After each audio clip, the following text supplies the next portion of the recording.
Hi, this is Jay Early again. Okay, now you're working with a capacity at the shift level, and I'm going to show you the first stage of that, which is the capacity stage, and I'm going to illustrate it with the centered capacity. So here is the first page over, so you can see the two stages here. This is the one you're going to start with, the capacity stage, and then the second one will be the practice stage, but that's in a different video. And you can see over here the pages that you're going to go through in doing the capacity stage. So the first one here is the description of the centered capacity and the wisdom that that capacity brings.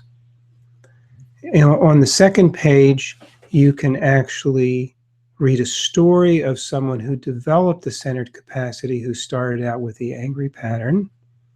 On the third page, you can look over some of the aspects of the centered capacity that you already have, such as these: understanding that I can feel anger without demonstrating it outwardly, taking a deep breath and letting it out to diffuse my anger.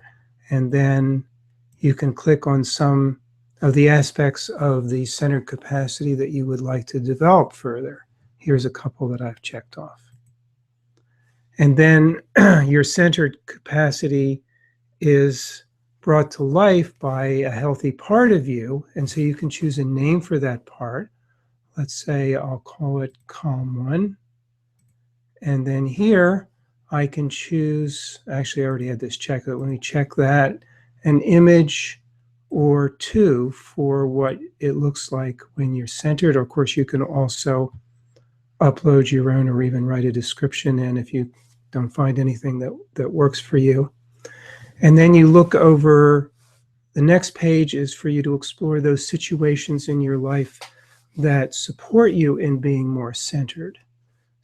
So being in nature, sit somewhere where I feel comfortable, or people who support you in being more centered. You can check those off, which will help you to have that capacity more in your life.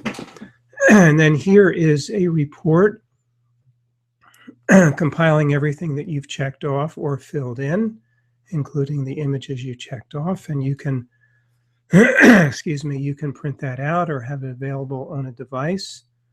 And then finally, the last page in the sequence is the end of this first stage. And this basically invites you to take a little break, but also gives you a homework practice or real-time practice for learning more about your capacity in your life. And then when you're finished that, you can click here to move on to the practice stage, which is covered in a separate video. So that's it for this one.